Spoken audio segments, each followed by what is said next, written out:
चिप्लो हुन्छ नि टाउकोपट्टिबाट भ्याएन नि त कसको त डेट छ जस्तो छ उयोमा पसेको हुन्छ यसले गर्दा बच्चाले सास फेर्नु सक्दैन नि त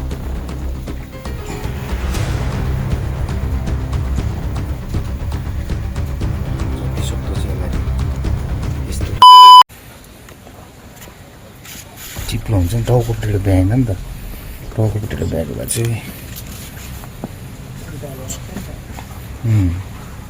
उल्टा भ्याएर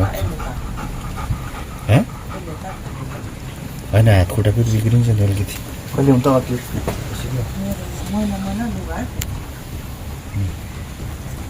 अहिले पनि पुस्ता गर्छ उसको त डेट छ जस्तो छ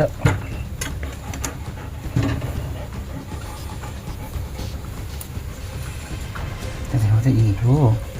सासै फेरेको छैन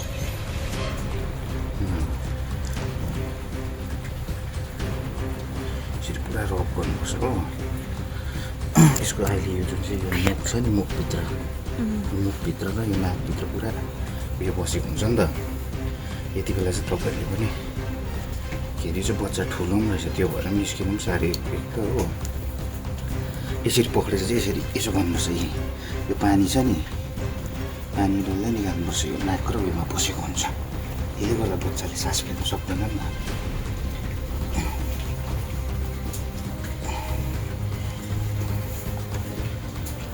रिडर भन्नु मात्रै पो सजिलो खालको कुराहरू गर्नु मात्रै देख्दाको सजिलो त्यस्तो साह्रो छ नि चाहिँ पानी हो सासाइ हो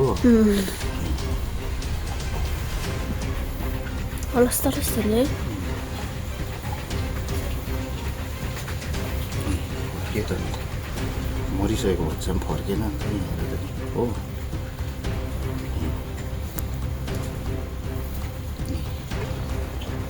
रब गर्नुहोस् जबसम्म अब यो कराउँदैन नि कराउनु हुँदैन नि पुरा तबसम्म पुरा सफा गर्नुहोस् यसरी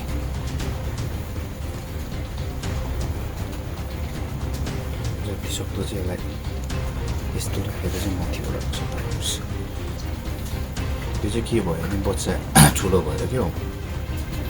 निस्किनु साह्रो पऱ्यो नि त जन्मिनु साह्रो पऱ्यो पानी निस्किँदै अहिले हो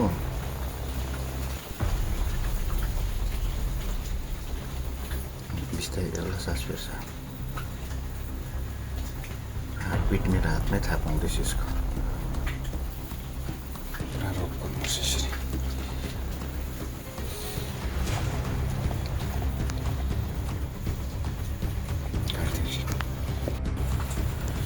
यो बच्चा चाहिँ तपाईँको एकदमै ठुलो भएको कारणले गर्दाखेरि चाहिँ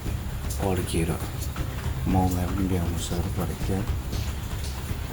मैले हातले तानेर निकालेको कि तपाईँको भिडियोमा हेर्नु पनि भयो अनि यसको चाहिँ के हुन्छ भने चाहिँ त्यो जुन चाहिँ यिनीहरूको भित्र त्यो पानी हुन्छ त्यो प्लासेन्टामा भएको त्यो पानी चाहिँ फुटेर यो नाक र मुखभित्र पसेको हुन्छ है त्यसलाई चाहिँ तपाईँको मैले अघि भिडियो पनि देखाएँ यसरी पक्रेर यसरी झर्काल्नु भने चाहिँ तपाईँको निस्किन्छ अनि तपाईँको बच्चा जबसम्म यसरी सास फेर्नुको लागि यतिको आउँदैन तपाईँले रब गरिरहनुपर्छ कराउँदैछ हो यतिको गर्नुपर्छ त्यहाँबाट चाहिँ अब बच्चा यो बिस्तारै अब फर्किँदैछ नि तल चाहिँ अब यो बच्चा चाहिँ माउको मात्रै विषय भएर चाहिँ बाँच्दैन कराउँदैछ सुन्नु पर्ला तपाईँले पनि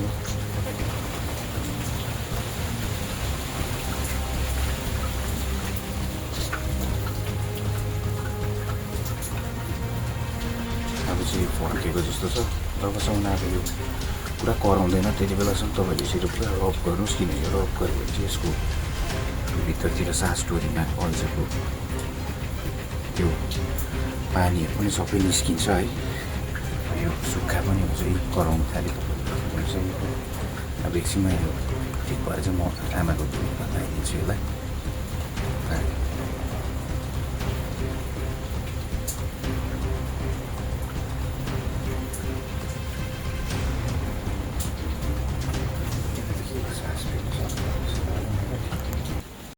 जान्दैन नि तिनीहरूले कि तिमीलाई चाहिँ हालिदिनुहोस् अर्को लिटर पनि देखाइदियो अर्को लिटर पनि भइसक्यो फिट्दासम्म त्यसलाई सफा गर्दै गर्छ। त्यसलाई यसरी फर्स्टमा चाहिँ बच्चाहरूले यसरी मोमोमा हालिदिनुपर्छ। आफै चाहिँ जानु जान्दैन त बच्चाले त्यसलाई हो। अब आफै सेल्फ फिटिङ गर्नु थाल्यो, खानु थाल्यो।